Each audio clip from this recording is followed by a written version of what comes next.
Gandang umaga ho sa inyo lahat.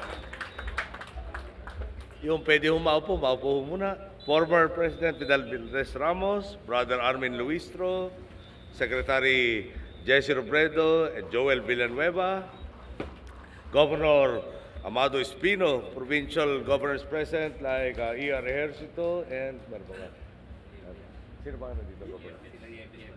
I'm Governor Yebes, Representative Sani Angara, members of the House of Representatives present, former Representative Risa Ontiveros Barakel, former Representative Marco Wangco, Mayor Patri Chan of the Dapitan City, Zamboanga, Chairman Amadito Perez of the Manila Economic and Cultural Office, Chairman Cristino Nagyat, Chairman Ricardo Garcia, other local government officials present, delegates, participants of the Palarong Pambansa 2012, fellow workers in government, honored guests, mga minamahal ko pong kababayan, sa Ilocano po na imbaga bigat kada kayo amin na po. Pero nagpa-practice na rin ako ng konting Pangasinense. Huwag sana magagalit si President Ramos, so pa-practice ko lang ng konti. Masantos akabwasan si kayo namin.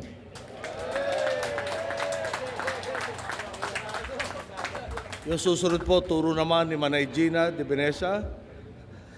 Kaya ako nagkamali po, kasalanan ko po, kung tama dahil sa kanya. Nun ibineg, iya kampanya, nanonotan ko'y imbagakya.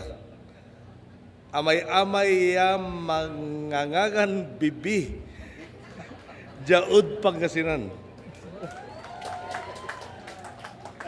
Mukhang puwaya kayo hudo na. Pero natan mas lalong dimakol, iray mangagan bibiid yad si kayo. Galing talaga magturo ni Manay Gina. Balbalaog ya salamat at si kayo namin. Yun, mali na naman yun. Anyway po, nagagalak po ako maparito sa Lingayen, Pangasinan upang pasimulan ang pinakamalaking sports event sa Pilipinas ngayong taon, ang Palarong Pambansa 2012. Unang-una po, congratulations sa lahat ng nandito ngayon, mula sa mga kabataang atleta hanggang sa inyong mga mentor at coach, sa ating sports officials at sa bawat individual at organisasyong nagsumikap upang matagumpay nating mailunsad ang pagtitipon at paligsaang ito. Ito pong Palarong Pambansa ang nagsisilbing pinakamalaking entablado upang maipamalas ng lahing Pinoy ang kanyang angking kagalingan sa larangan ng palakasan. Sa mga susunod na araw po, masasaksihan ng sambayan ng pagtatagisan ng galing ang mga patalasan ng dunong, ang pagpapamalas ng husay ng mga atletang Pinoy mulat sa ibang larangan, mulat sa iba't ibang rehiyon ng Pilipinas. Mahigit 6 na dekada na nga pong nagbibigay daan ng Palarong Pambansa para malinang ang kakayahan ng ating mga atleta para sa mga lokal at international na kompetisyon. Ito rin nagsisimbing lunsaran ng ating pagtuklas sa mga kabataang Pilipino magdadala ng karangalan sa bansa sa mga pandaigdigang entablado. Dito nga po sa Palarong Pambansa, unang ipinunla ang mga alamat nila Lydia De Vega at Elma Muros para sa athletics, Danny Ildefonso at Marlo Aquino para sa basketball, Susan Papa at Eric Buhayin sa swimming, at Chiefy Kaligdong at Christopher Kamkam ng Ascals para naman sa football. Mulat po tayong lahat. Tulad nila, hindi lamang kayo bumangon isang umaga at natuklasan kayo na ang pinakamahusay sa larangan ng inyong kinabibilangan. Namuhunan kayo ng pawis at panahon. Nagsakripisyo kayo para marating ang puntong ito. Alam kong hindi biro ang pagbabalanse sa paglalaro at sa pagbabasa ng libro sa eskwela. Mulat ako may mga oras na kinakailangan ninyong isakripisyo ang panahon sa pamilya at mga kaibigan para lang makatutok sa inyong kasanayan. Pero tulad nga po ng kasabihan ng mga matatanda, kung may tiyaga, may nilaga. Tagumpay ang bunga ng pagtatambal ng talento at pagsisikap. Kayo ang nagpapatotoo. Walang pinanganak na kampyon, ang mga tropeo at medalya ay nakakamit mula sa disiplina at puspusang dedikasyon. Sa inyong lahat na nandito ngayon, saludo ako sa inyo. Naway maging mabuting halimbawa kayo sa mga kapwa ninyong kabataan. Naway maging bukal kayo ng inspirasyon sa iba pa ninyong mga kababayan. Asahan naman ninyo na patuloy ang suporta ng inyong pamahalaan sa pagpapabuti at pagpapaigting sa larangan ng sport sa bansa. Para nga po sa Palarong Pambansa 2012, naglaan ang Department of Education, na mahigit 200 milyong piso. Ito po ay upang matyak na sapat na makagamitan ng ating mga atleta at masigurong tatakbo ng maayos ang paligsahan.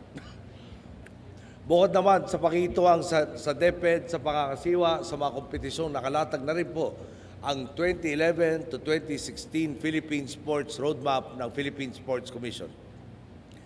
Kabilang dito ang tinatawag nating Focus Sports Policy, kung saan tututukan ang pagpapaunlad sa ilang napipiling larangan, kabilang ng boxing, taekwondo, athletics, swimming, wushu, archery, wrestling, bowling, weightlifting at billiards. Halos 200 milyon po, pero yata nakaalala sa akin. Halos 200 milyon po, 33% ng tinataya nating annual remittance sa ilalim ng National Sports Development Fund ang ilalaan para sa pagpapaunlad ng mga sports na nabanggit. Pagdating po sa larangan ng palakasan at kalusugan, hindi rin po natin kinakalimutan ng mga kababayan nating higit na nangangailangan.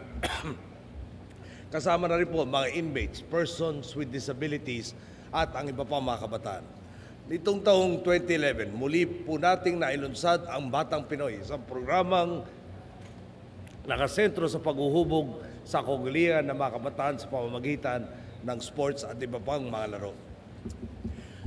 Ibinabalik din po natin ang Philippine National Games bilang national tryout para sa mga atleta natin mula sa grassroots level upang mabigyan sila ng pagkakataong makalaro sa Philippine team. Gaganapin po ang masusunod na paligsahan sa Dumaguete City sa buwan ding ito.